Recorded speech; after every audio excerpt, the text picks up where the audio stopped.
You have had an opportunity to review the emailed agenda. Do I have a motion to approve the agenda? So moved. And second? Second. All in favor say aye. Aye. The ayes have it, and the motion to approve the agenda is carried. Regular meeting. Commissioners, you have received by email the minutes of the meeting. Do I have a motion to approve the minutes as emailed? I make a motion to approve the minutes of the June 26th regular meeting. Second. Second by Mr. Brown. Mr. Brown. All in favor say aye. Aye. Opposed? Motion carried. The minutes are approved. Ceremonial, does anyone have anything to offer there?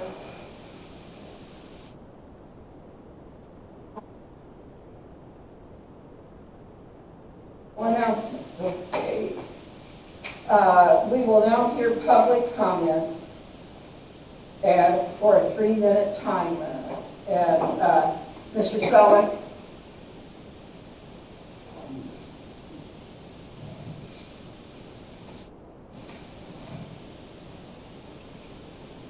Hi, Al Selig, 22 Buckskin Lane. I just want to say I was very disappointed when I received the agenda last Friday and did not see a report on the rec center listed, the sports complex listed. I know you won't respond to my questions today, nor respond to any questions on social media, but citizens of Holiday Island have questions and deserve correct. Not the information is being spread around on our local social media. One question, is it true that the current delay is due to a lack of electrical plans? People would assume that electrical plans would have been done before the building even started. Is it true that the company doing the teardown caused massive damage to the kiddie pool equipment and was not penalized financially for doing so? Whatever happened to the building pad that the demolition crew was going to leave after they got done? Were they penalized financially for that? Has the plan that's currently being used been certified by a commercial architect, and is it being built by a commercial building company? Who's supervising the work of the contractor? Or is there anyone supervising them? You really wonder, do people understand the difference between a home inspector who checks a home for a homeowner before they go through with buying their house that they're looking at, or a building inspector who oversees the building process as a structure is built? Construction inspectors perform on-site inspections of the construction company to verify that codes are being followed. They check various phases of the job compliance with construction-specific regulations and codes. Have details of the sports complex building been completed and reviewed? Will the building be ADA compliant when it is finished? Following construction codes prevent people from having to place orange cones across their driveway every day, as one citizen on Holiday Island Drive does. Following building codes is not a bad item. And I hope that informational reports can be included in future Holiday Island news reports that come out on Fridays. Thank you. Thank you, Mr. Sullivan. Ms. Sherman?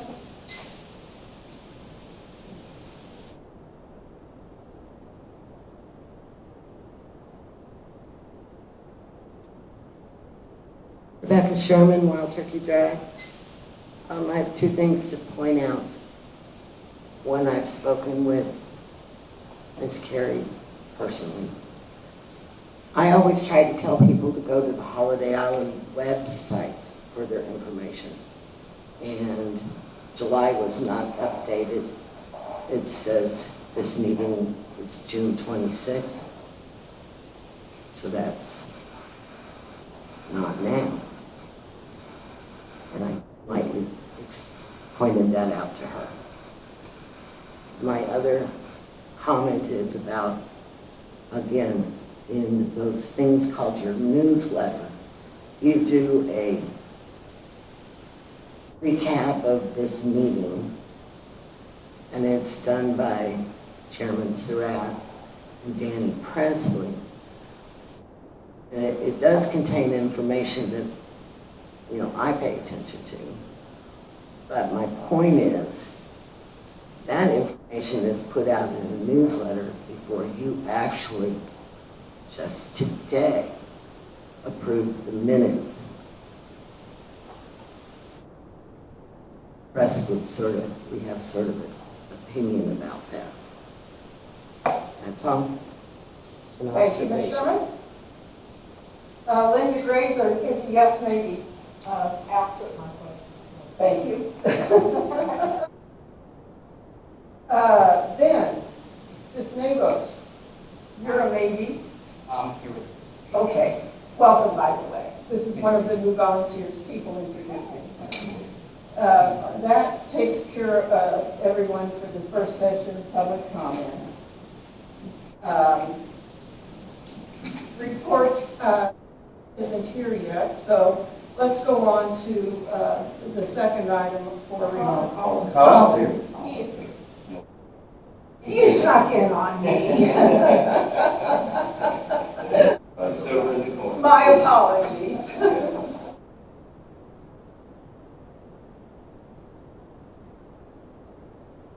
Colin Polk, Marina Operator. I just wanted to give everyone an update on the 4th of July event that we had. Fireworks went off without a hitch. The event also went off without any hiccups. We had roughly 300 people, by our estimates, show up to the rec center. Sold 150 pork sandwiches, so that went really well. Great feedback. All the kids seemed happy. The fireworks company did a great job. So we're going to be back next year, doing the same thing, bigger and better. We did have an issue on the marina this weekend. Gentleman cut his leg up pretty well.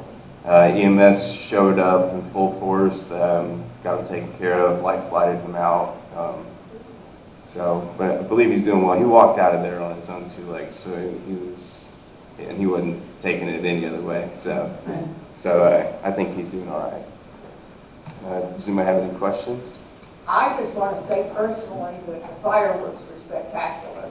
Good. Yeah. My daughter just moved over out on her deck, and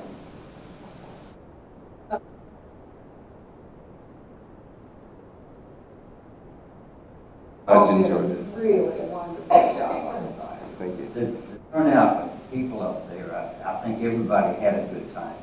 And I want to personally thank you for the effort that you put into it and the things that you did to make it happen. So thank you very much, Colin. Well, thank you. We had some support.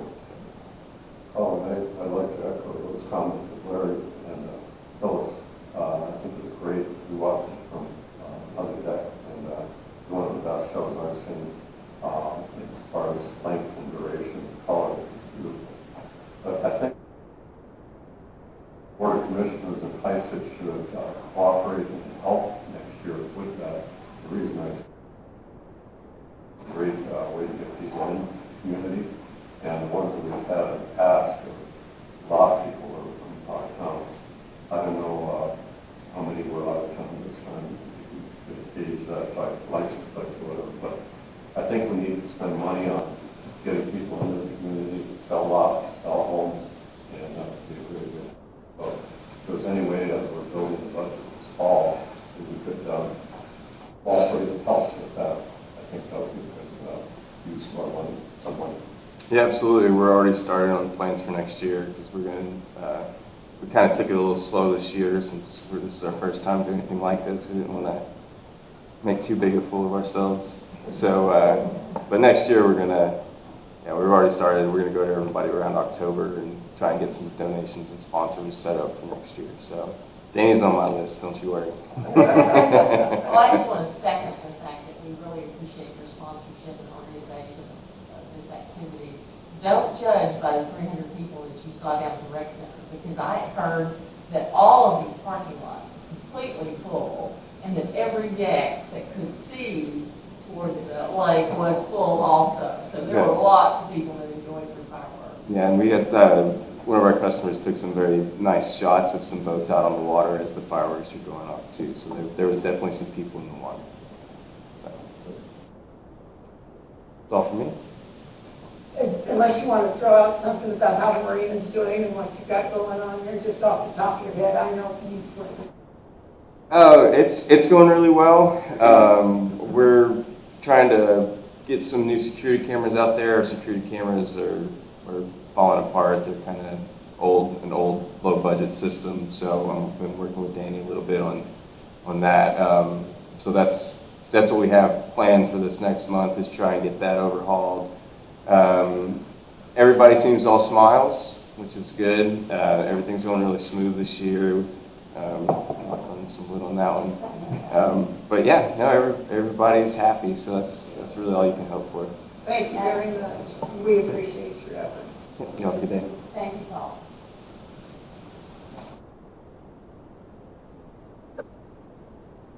Name of our existence. So we've got several water projects in the works, as you all know, that the PRVs are coming along. We ordered a batch of PRVs from our supplier, I'll just say that. They came in and they weren't exactly what we ordered. They had to ship them back and rebuild those, and I don't know what the status is on that, but that has held us up a little bit. But the PRVs are coming along. Well number 4, our thanks to Johnson Construction, they got the pad poured to set the generator at well number 4, and that was it's been about 2 weeks ago now. I got an update from Mike McNabb, who's with Riggs Caterpillar out of Springdale, and the generator has been shipped. It is there in the yard. They're waiting on the automatic transfer switch. It will be here in August, and then that project can be completed hopefully in August. And it came in, because of the state contract pricing on the generator, it came in at about $74,000. That's with the installation, with the automatic transfer switch and everything. So I was happy about that. We expected a bigger price tag on that project. And then well number 5, of course, it's still in the design phase. ESI is working on that. And we began last week a second round of funding requests going to ANRC, the Arkansas Natural Resource Commission. And so we, in fact, Carrie and I were talking this morning about there's a long list of documents that we need to pull together that have to be submitted with that funding application to the state. So we will be working on that, probably looking at that list at least another week to pull all that together. And the UV project. The UV project is a large project. It's probably going to be somewhere around $750,000 for that. Nothing's really changed on that, except we did find that there is a company that produces the UV systems at the state contract pricing. So that may shave some of the cost off of that project, but there's still all of the engineering, because those, you don't just go on the shelf and grab a UV system, and they're all custom designed, custom built. And so I was glad to find that there's at least some facet of that project that's on the state contract pricing. So that's what we're looking at. Sure. The advantage to the state contract pricing in Sourcewell is that we're not required to go out for bid. And that's been part of the issue we've had on so many of our projects, is the time it takes, 30 days of posting, and not getting any bids back or getting minimal bids. And so that step is now eliminated, which is good for progress for getting things done. Supply chain we can't do anything about. The bureaucratic paperwork we can't do anything about. But we got rid of one step in the road. I have to say thank you to Jeff Denhart. Jeff and I spoke for over half an hour. I think that was on Friday. And he's just been very helpful in navigating the state approval process and the funding application process. ESI is very adept at doing that, so thank you to them. I have a question on Jeff. Do we have a contract with them, and how much are we paying on these different projects? Because it was, I think I asked a question in the email, but I didn't get an answer. I know he's not working for free. I mean, an engineer can't do that. And same business. So, well, what is our hourly rate, or what are we paying, and how is he compensated? Well, the answer is no. We use their services, but we have not had a contract in place with ESI for several years, even prior to my time here. All of the work that they have done to this point, they have done for free. The reason they do what they do is when we do get adequate funding and we do a project, they get their percentage off of that, and it's a certain percentage for the engineering for that project. And so we're not to that point yet. Hopefully we can secure the funding, and then the project will move forward, and then their fees will be incurred. Do we know what percentage is or what the amount would be? I do not know what that percentage would be. Well, that $68,000 amount that you mentioned in your email, if it was 10%, you'd get $6,800, or well, we don't know what it is. Well, your math is correct, but that $68,000 that we got for the reimbursement for well number one, the ESI did not ask for any portion of that, although ESI did most of the preparation for the application that we submitted to get that money, but they didn't charge us anything for it. And I spoke to Jeff about that. He said, well, we just try to help, and he said, we do this because we want to be your engineering firm on these larger projects. And so ESI, you know, as you probably are aware since you've been on the board for so long, they've been our engineer for at least 15 years out here, and they know our system. They do great work, and I'm just thankful because when you're dealing with the state, not only on the funding applications, but the approval process from the health department, they have to look at the plans when you rehab a well or build a new well or anything of that nature. It has to be approved by the state. That's a lengthy process and involves a lot of engineering that we simply don't have. I don't have the expertise to do that. You know, I have no problem with Jeff or the company. They've done great work for years, but I just find it incomprehensible that we don't know what we're paying them. Could be 50% of the fee. Who knows? We need to know how much we're being charged.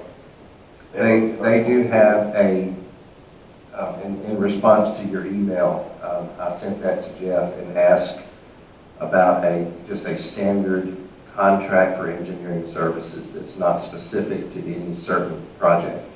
And they do have that sort of contract. Jeff is going to send that to me, and I suppose that's something that the board would want to look at before we entered into contract, because I mean, my purchasing authority is up to $30,000, and I would think that on a project of this scope, either well number 5 or the UV treatment system, either one, the engineering on those would probably exceed $30,000. So my plan is to bring that contract to the board, and I may have to get that today. That was on Friday that we talked about that.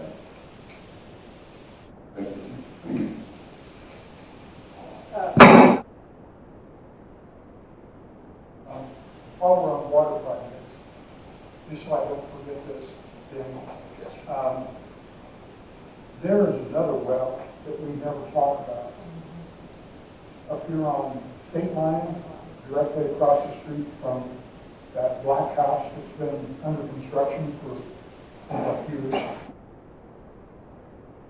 That well was abandoned in near completion process because they broke a bit in the well chute. My question would be, could you have a conversation with Jeff or even with Dan, our water superintendent, and see if there's a possibility that that well could be brought into service at some point? There's got to be a way to retrieve those broken drill bits.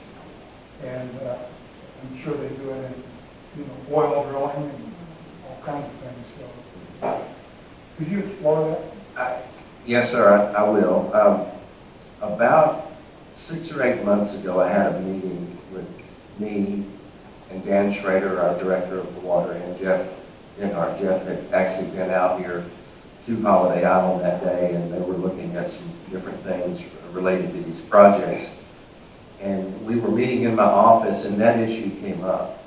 And I am almost certain that Jeff told me that they would have to drill another hole beside the existing hole.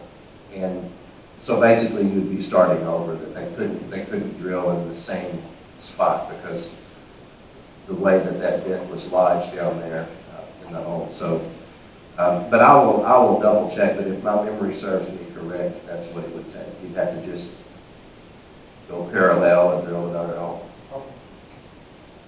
Thank you. Mayor, Can I add my 2 cents worth?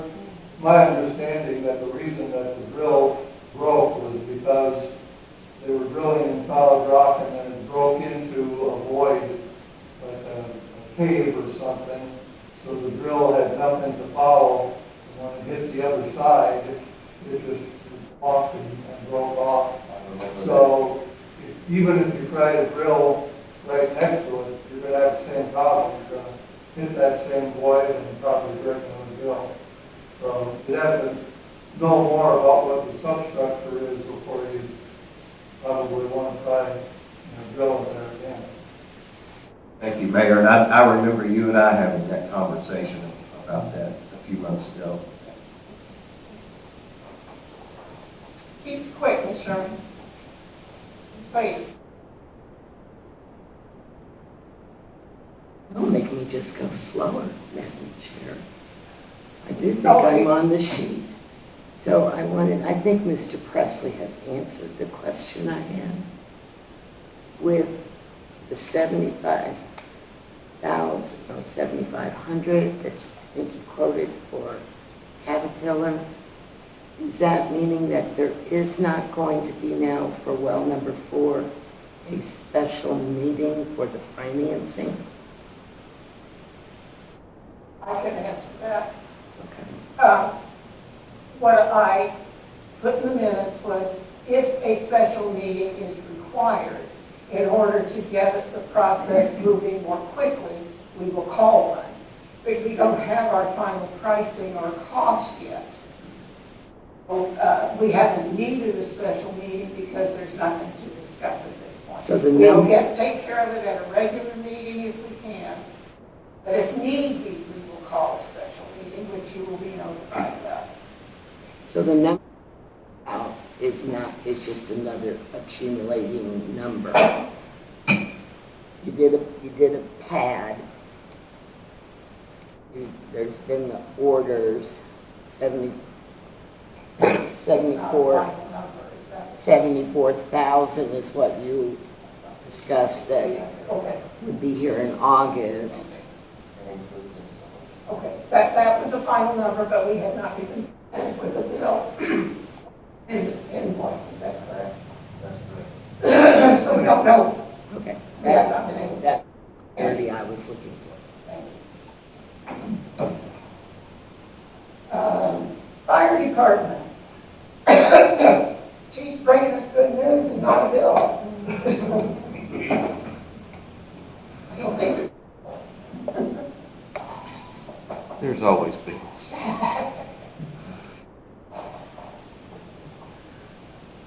I'm sure you remember the old Snoopy cartoons that Charles Schultz used to write, and Snoopy would get on top of his doghouse and he would try to start out a novel.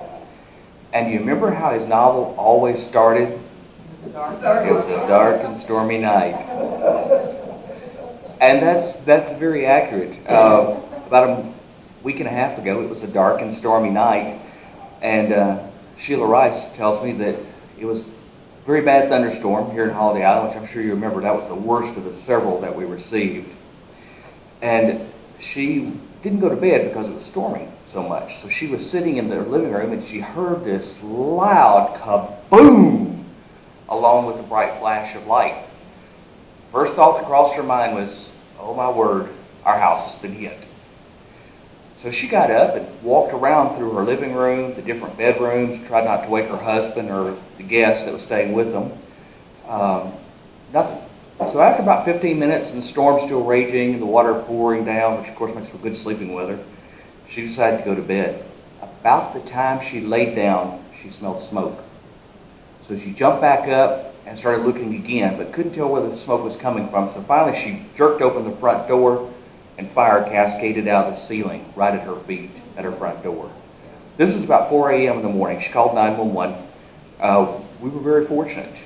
We were able to save her house. Some repairs are coming, and she will be able to move. Her and Jim will be able to move back in their house soon. What paid off for us that day was some of the improvements that we've been making with regard to ISO, which has led to an improved fire department. That particular night, we had a full-time person on duty, which we always do. We had a part-time person that was staying over that was also there, and we also had one of our volunteers who was spending the night. So we had immediately had 3 people on a fire engine, plus we had one of our volunteers that lived around the corner that met the engine there, and they were able to make a quick knockdown and keep the fire contained to one spot in the attic. Attic fires are hard to fight. So I'm very proud of our fire department, and a lot of this is a result of what HISID has been working on with improving ISO rating, and it's already showing.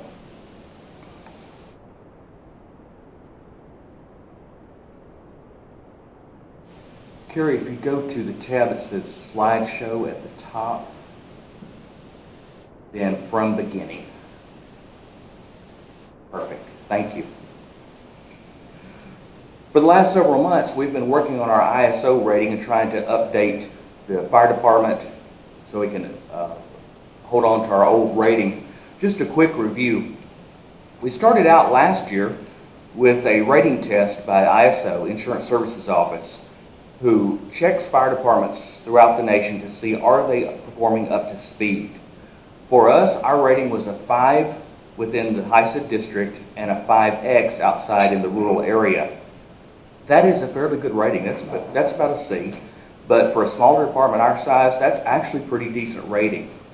Unfortunately, we didn't score so well during the review, and the proposal was that the new rating would be a 6 for inside HISID and a 10 for areas not properly covered or outside in the rural area.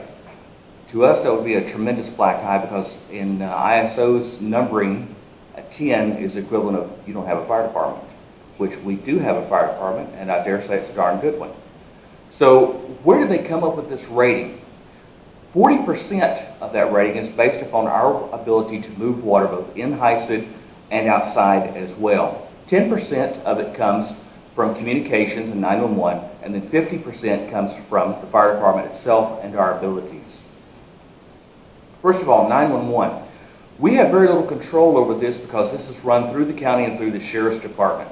What they tagged us on was antiquated systems, which has since been improved. They have upgraded their computer-aided dispatch so that now they can do things they couldn't before. Also, they had some poor handling procedures. We are seeing improvements in that as well, thanks to Sheriff Klatt, who has been very proactive with working with his dispatchers, and due to our new county judge, and due to our emergency management, all of which have been meeting together to improve 911 for all of Carroll County, not just for us. One of the issues also was a lack of training and a rapid turnover of dispatchers. Unfortunately, that part is still continuing. It is a tight job market, and it's hard to hold people when they can go to Tyson's and make almost 20 bucks an hour compared to what you make in local government. But for what we have of our dispatchers, we do have some core group dispatchers that are very dedicated, and they're doing a good job, and they are doing better. Water supply, this is one that bit us.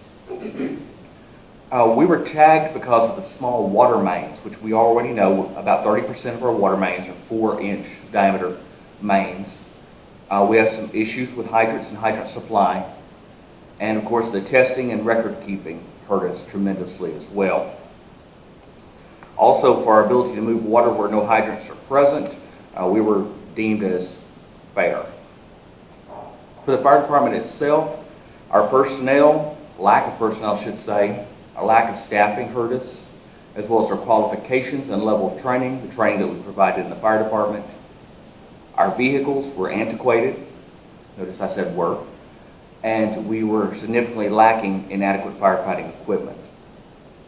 Our stations were properly spaced, but unfortunately we did not have enough equipment to cover those stations.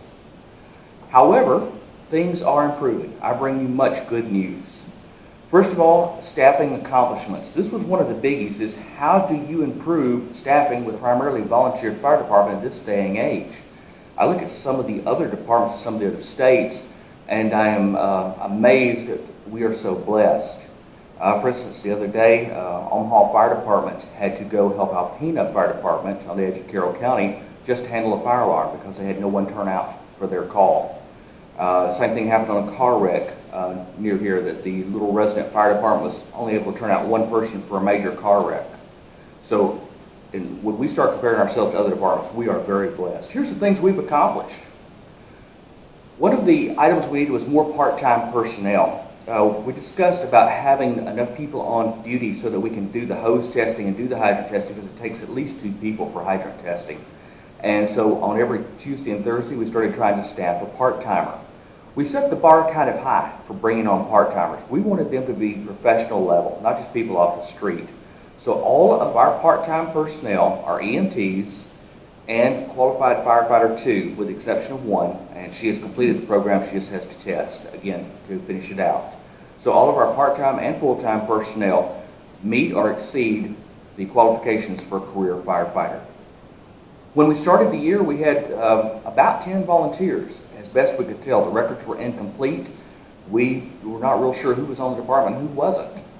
Now, as of today, we're up to 31 volunteers. We have had a tremendous influx. Many of the older volunteers that were with us have rejoined, and we've also brought on a bunch of new ones. Thankfully, a bunch of them are younger, so they can wrestle this hose around. They can get on their knees and do CPR, and they can lift, which those are all wonderful things.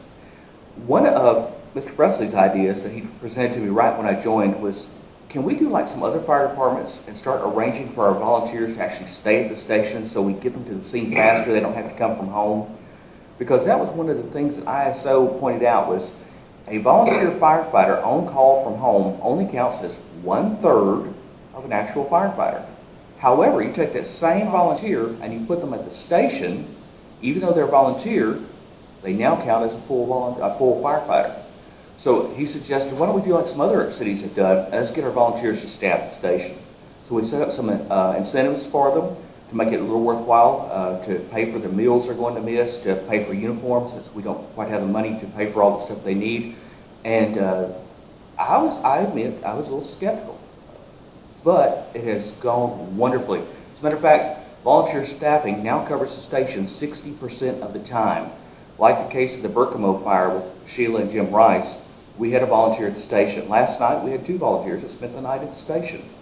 So that if we had had a fire, we had our full-timer, we had a part-timer that came in early, and we had 2 volunteers. We could have turned out a full fire engine on a moment's notice.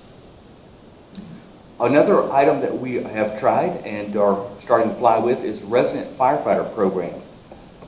Jack Deaton and many of the previous chiefs looked to the future that one day we would have to staff our stations. So many of the station designs have areas set aside where we can put staffing, whether it be volunteer or paid, have showers, washers, dryers already set up for the other stations. So we took Station 3 on the island, and we're in the process of revamping it so we can put in a resident firefighter. What we use with the program is we take a young person who wants to start a career in fire and emergency medical services, and we then provide them free room and board. We reimburse them a little bit for their costs and expenses. They get to live there rent-free, and in turn, they provide us hours of service. We provide them the training, and about 1 year down the road, presto, instant career at no cost to them. I'd like to introduce our first resident firefighter, Mr. Ben Cisneros.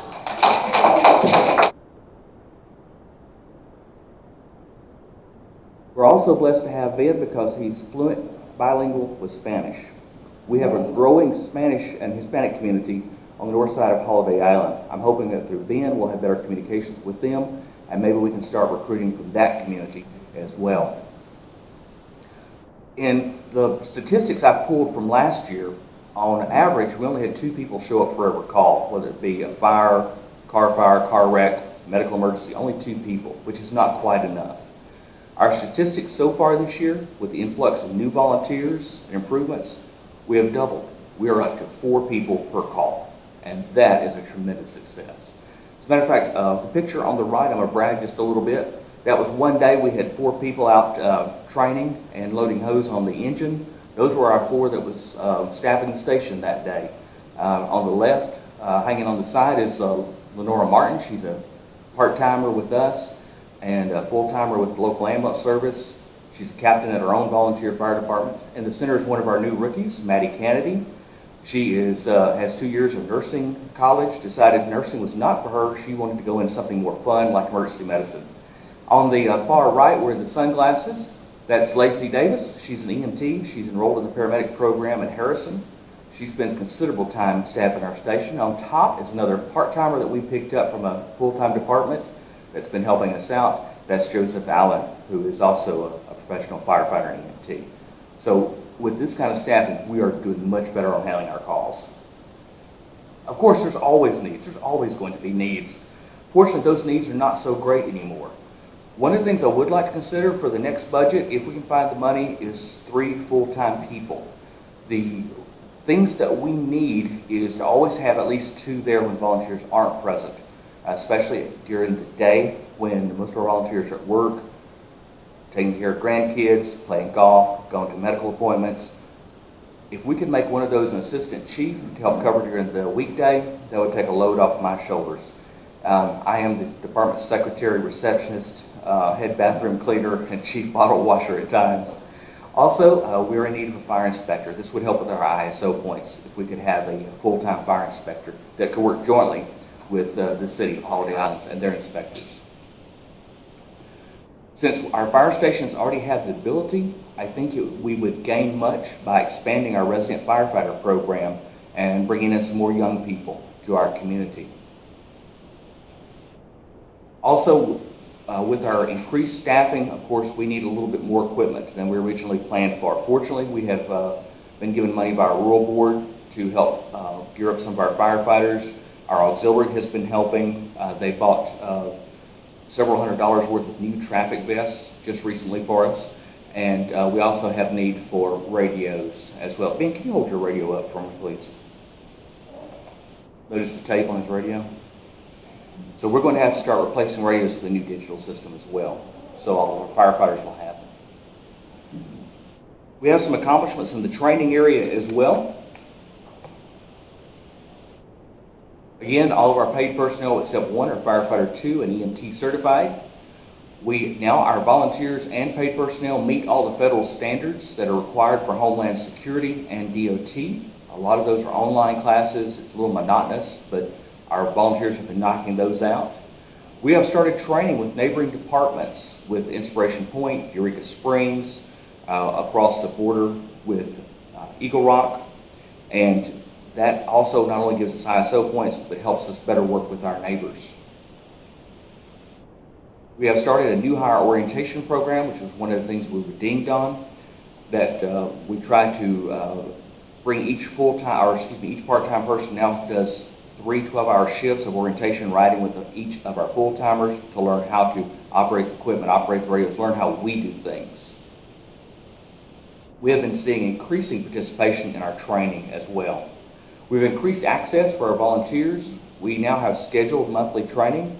Second Thursday of every month is emergency medical training for our EMTs and responders. The fourth Thursday is fire meeting and fire training, and then we have occasional scheduled classes. We also do on-the-spot training. If we have a group of volunteers at the station, it's not unusual for us to go out and let's see if we can get the ladder up in 30 seconds. Let's pull a hose, see how long it takes to charge. Let's go over how to run a fire scene in case there's not an officer there. So we're trying to train our volunteers, and all that counts toward ISO rating. Also, now have appointed fire and EMS training officers. Lieutenant Pete Ross, who's an EMT and firefighter with Eureka Springs, is overseeing our medical training, and Lieutenant Zach Schultz is overseeing our fire training for the department. We have teamed up with the Fire Academy to host classes here and invite other departments to Holiday Island. If you saw a bunch of fire trucks running around Saturday, that was our first class with the Fire Academy. They taught emergency vehicle operations, and we had several other departments join us, which is why you saw some out-of-town fire trucks in Holiday Island. We also now have an online calendar posted for our volunteers. They can see what training is coming up 3 months from now. So if they can't remember when the next CPR is or the next basic class, then they can glance at the calendar. There it is. We also have tried to clarify the expectations of what we're wanting from a new person coming into the department. Each new firefighter is given a notebook. It's called a task book. And inside that task book are 60 tasks they must master to get off probation. And it's small things like, do you know how to stretch a hose line? Do you know the proper way to couple them together? Do you know where to put traffic cones on a car wreck scene? It's those things we kind of assume people learn, but sometimes we find gaps in the knowledge. So having it in writing assures us they're trained and it protects us from liability. We also have been putting written guidelines out. This is how we respond to this emergency. For instance, one of my little rhymes I keep preaching is, if your feet's on the street, there better be a vest on your chest. Well, you know, sometimes I get mad at the old fire chief. He is so strict. What we need for training, one of the things we're up against is the Firefighter 1 requirement in Arkansas and by ISO. This is roughly a 160-hour class. That's a lot of time for a volunteer to put in to train. We are going to try to do it, but it's going to take a while because we're going to have to break it in modules to make it easier for our volunteers. Arkansas and ISO requires that our volunteers and paid staff train 16 hours a month. That is a lot, and most departments are finding it's not possible. I spoke with ISO and said, what can we do about this? And the reply was, if you can set some hourly training and accomplish that, that still gains you points. So we've set a standard of minimum of 4 hours for our volunteers each month. Many of them are far exceeding that 4 hours. One of the other things that hurts us is we want our firefighters to know how to fight a fire, but there is no training facility anywhere in Carroll County. That means the hands-on part is a little difficult. So we're probably going to be going out of the county with a truck or two on occasion and taking some firefighters with us so we can train them on live fire. So when it happens, they'll be better prepared. Vehicle accomplishments. You wonder where all that money's been going you've been spending? We have been able to take out of service the 2 oldest trucks. They'll be going out shortly, 1974 and 1979 model. We have replaced them with the twins and with our new engine 1, which is performing wonderfully, I might add. We also now have a reserve apparatus, which gives us points with ISO, which we did not previously have. Ladder truck is in process. I got a text a while ago, they landed in Phoenix. So they're part of the way to Sacramento. Hope they can avoid the heat, as Chairman Dyer brought up. All of the trucks that we have purchased are already pump tested and ready for service. We have a fire engine in each station now. As soon as we get through with loading hose and equipment, each of the stations will be covered, which will help with that deficiency as well.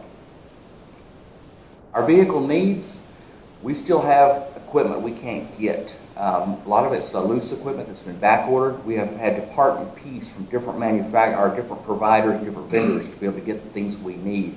No single vendor seems to have everything. They're quoting the same thing everybody else is. Supply chain is still broken. And we've got to get the hose placed on the trucks. We also have to do hose testing this fall. Fortunately, the new hose comes pre-tested. That'll save us some time this year around. We do have some remaining repairs that need to be done. We have 2 fire engines, 2 of our older trucks that need pump repairs. And we still have not done our ladder testing. Water supply. This is always going to be a touchy subject with our old water system, but we do have some accomplishments to brag about.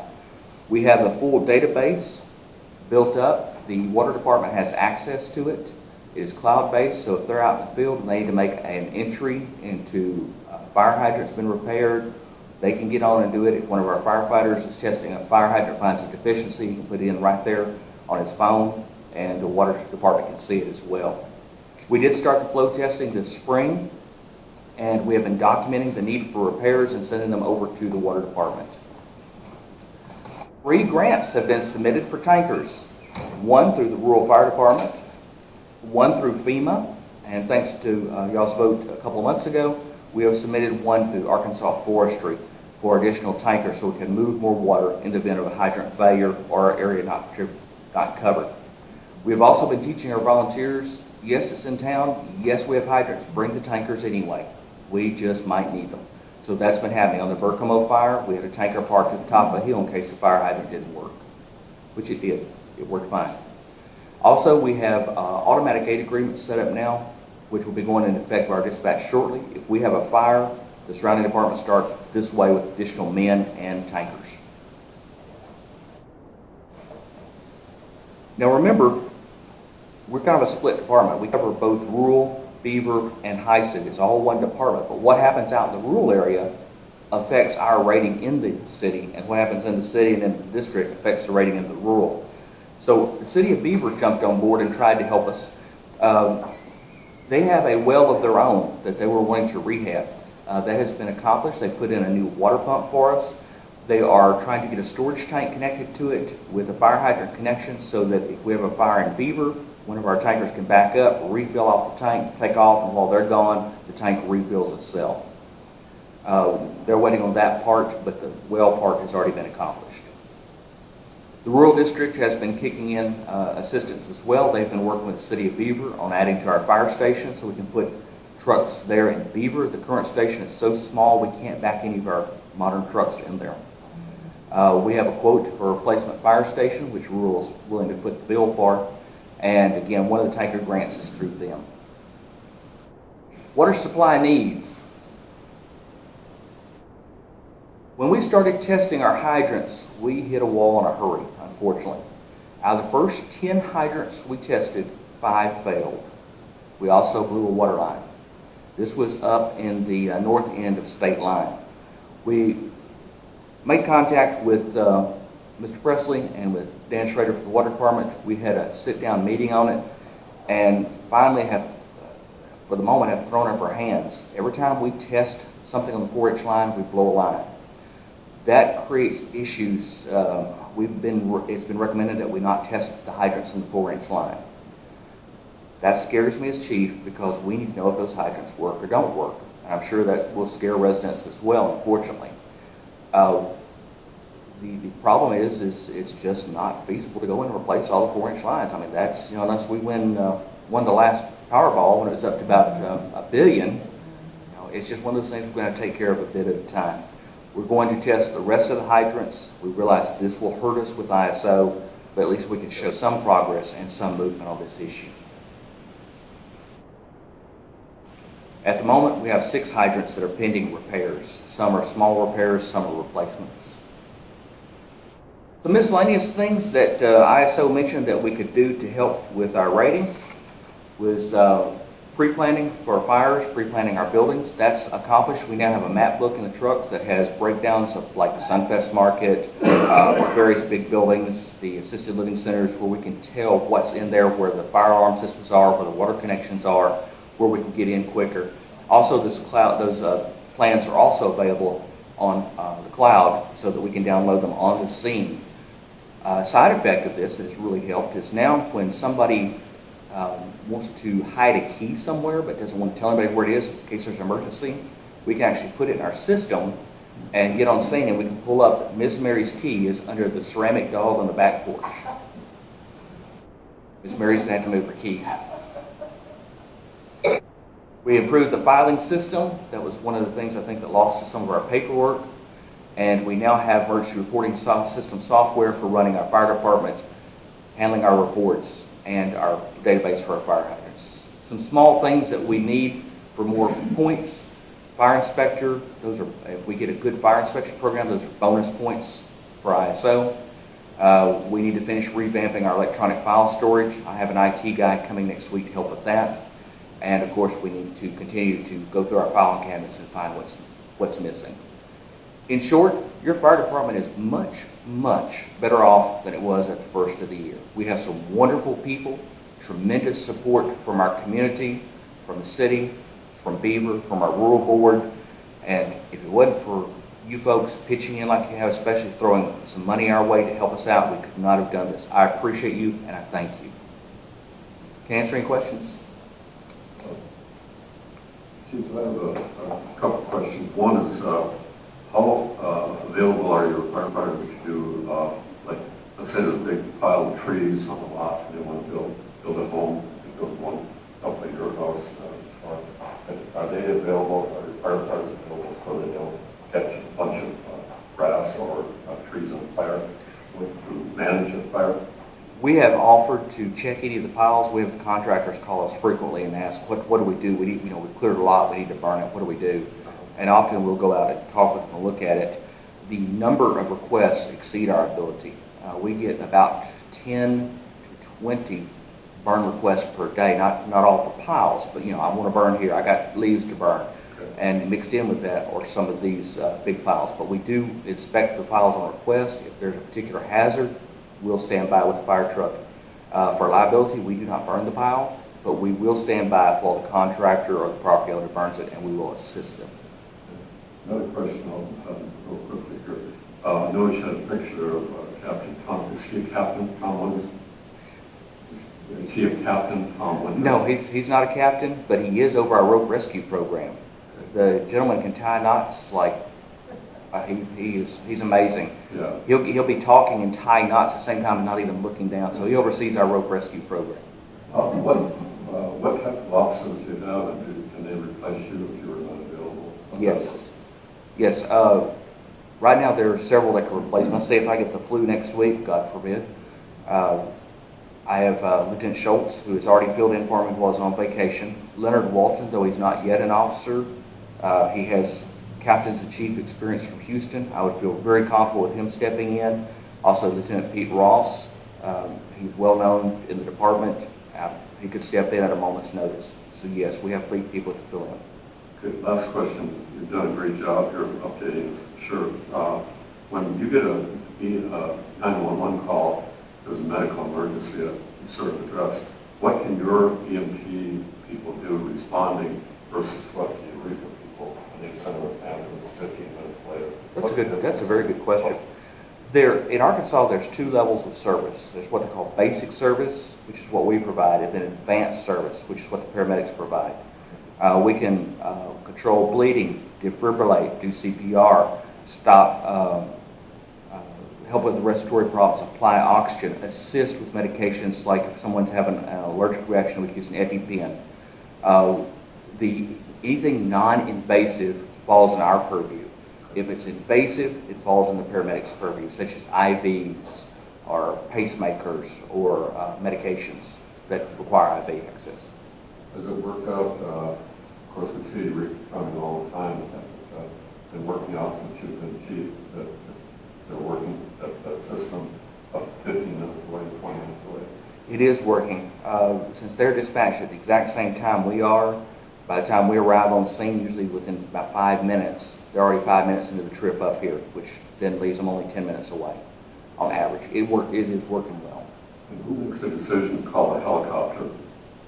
It can be made by the ambulance crew or by our fire crew. The state of Arkansas actually published some guidelines on trauma, when to call the helicopter and when not to. We have discovered that if our responders get on scene, find it's a critical patient, a heart attack, stroke, severe laceration that can't be handled locally, that if they call the helicopter, we knock off about 10 minutes as opposed to waiting for the ambulance crew get there and call the helicopter. And the ambulance crews are very happy with that. As a side note, also, we checked with the hospital and asked, are you guys okay with us flying patients out? And the response was, we can't handle severe patients. Fly them out. You're doing us a favor and a patient. You're providing good care. You're doing the favor for the patient. And finally, I said that was last. What does board of commissioners and Mr. President do now? You've got several things that are done and it's perfect. got others that are in progress. What else do you need? Because the final ASO decision in December of this year.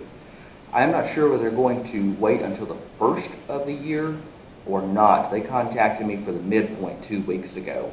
So I'm betting we're going to hear from them right after the first of the year on when they'll go through. And they have not clarified whether it's going to be a revisit or a paperwork visit, because they've already been lining up paperwork I have to send them.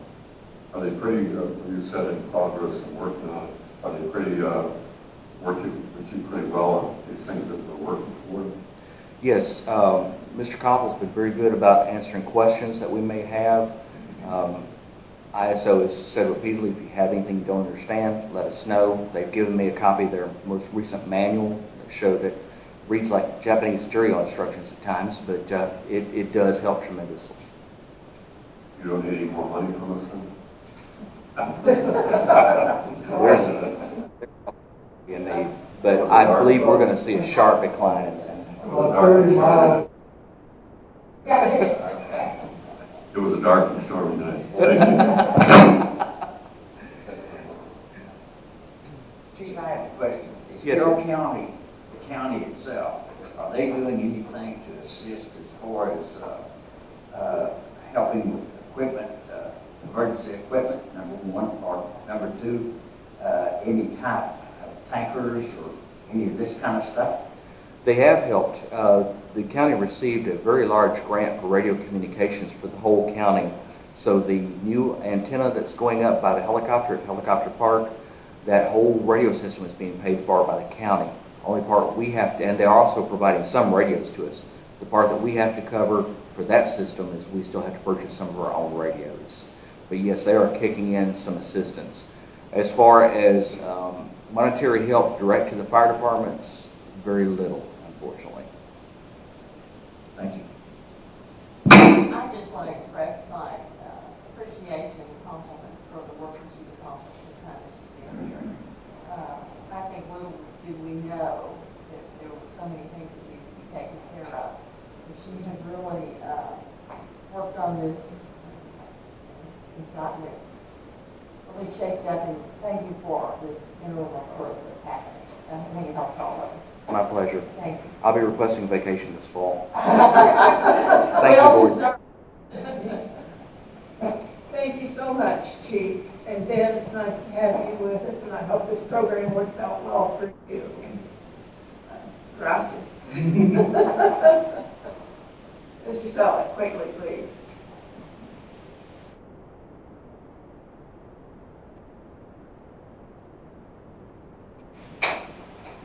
Al Selleck, 22 Buckskin Lane. As your local representative on the Western Carroll County Ambulance Board, I'd like to commend much the relationship between the departments has improved since he's taken over. You know, mutual aid is very important with rural fire departments.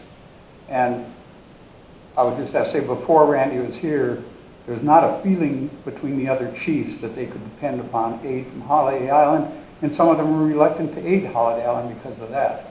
But that's all gone away. There's a group called the Alliance, which is the 5 chiefs in our district, who get together and decide what they want to request and stuff.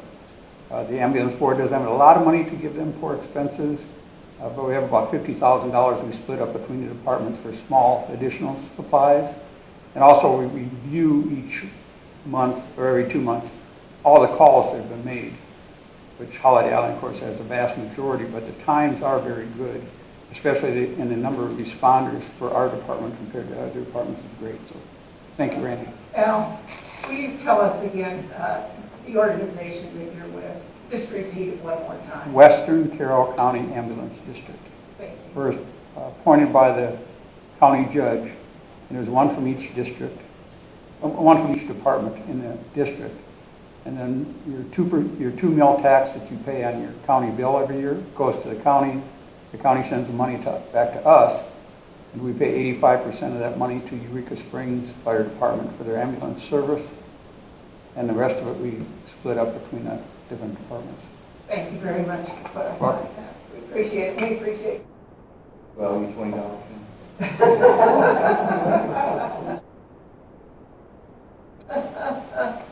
This completes our report section. We have no old business.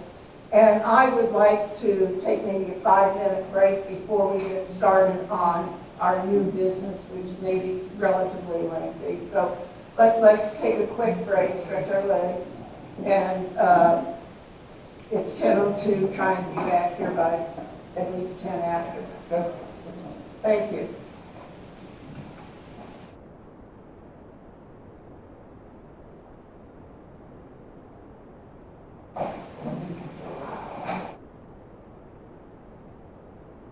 All of the local newspapers and rich things, they have about a 45 to 50% water loss. Oh, yeah, In I did River see, Springs. I did see that, a couple of people said, all right. And, Brookberry was, which really, when you consider the fact that their installation rate on their system is probably about 90%, whereas we're about 30%, Yeah. they probably had the same leak rate